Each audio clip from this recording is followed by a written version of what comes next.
प्रेमानंद जी जैसे गुरु यहाँ पर लोगों को गाइड करें, और इसलिए एकमात्र ऐसे गुरु जो हिंदू हो, मुसलमान हो, सारे संप्रदाय के लोग उनको फॉलो करते हैं। हर युग में एक युग पुरुष रहा है, तो प्रेमानंद महाराज जी को युग पुरुष मान सकते हैं। अच्छा, मैं आपको एक इंटरेस्टिंग चीज बताता हूँ। अभी बहुत लोग हो सकता है अगेंस्ट बोले, ये बोले।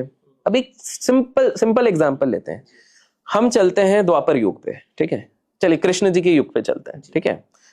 अब एक बात बताइए, कृष्ण जी एक अवतार थे, बिल्कुल, ये आज हम सब मानते हैं।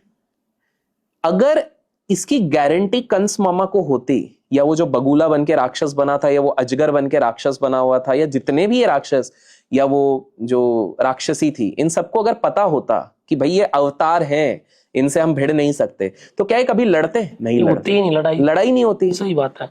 आप महाभारत में भी अगर आप देखेंगे तो भीष्म पितामह और इवन शकुनी के अलावा, शकुनी को पता था भैया ये बहुत स्मार्ट है, इनसे पंग, इसलिए शकुनी कभी डायरेक्ट पंगे नहीं लिए श्री कृष्ण जी से। और भीष्म पितामह तो खुश हो गए थे जब कुरुक्षेत्र के युद्ध में श्री कृष्ण ने वादा किया था कि मैं कभी अस्त्र नहीं उठाऊंगा, लेकिन जैसे ही उन्होंने पहिया उठाया था वो सामने खड़े हो गए, हाँ कर दीजिए, इससे बड़ा सौभाग्य क्या होगा, प्रभु के हाथ से मेरा वध होगा।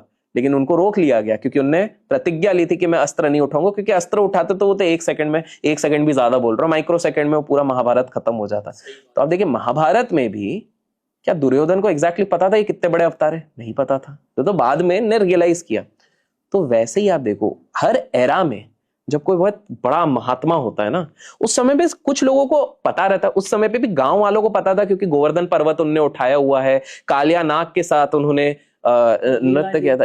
लीला देख के लगता था, कुछ को लगता था, कुछ विश्वास नहीं करते थे और कुछ अगेंस्ट होते थे, लेकिन आज हर कोई मानता है। करेक्ट, सेम चीज हो गई। मैं आज आपको लिखित में बता सकता हूं, आज से ज्यादा नहीं 100 साल बाद प्रेमानंद जी की भी ऐसे ही लोग पूजा करेंगे जब वो शरीर त्यागेंगे, कि भाई कितने बड़े संत हैं। अगर आपके कोई कमेंट्स में इससे डिसएग्री करते तो बता सकते हैं, बट मेरा ये मानना है यही लीलाएं चलती आई हैं। साईं बाबा को लोगों ने देखा था, आज साईं बाबा का लोग मूर्ति बना रहे, शिरडी वाले साईं बाबा सब मान रहे क्योंकि उनके सामने सामने लोगों ने चमत्कार देखे। नीम करोली बाबा का उनके जीवन से ज्यादा, जीवन काल से ज्यादा उनके समाधि लेने के बाद, महासमाधि लेने के बाद लोग जानते हैं।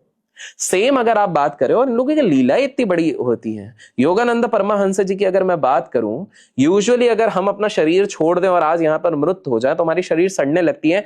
14 दिन तक उससे खुशबू आ रही थी।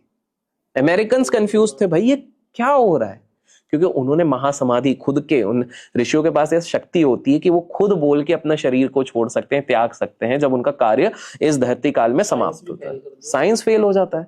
तो आप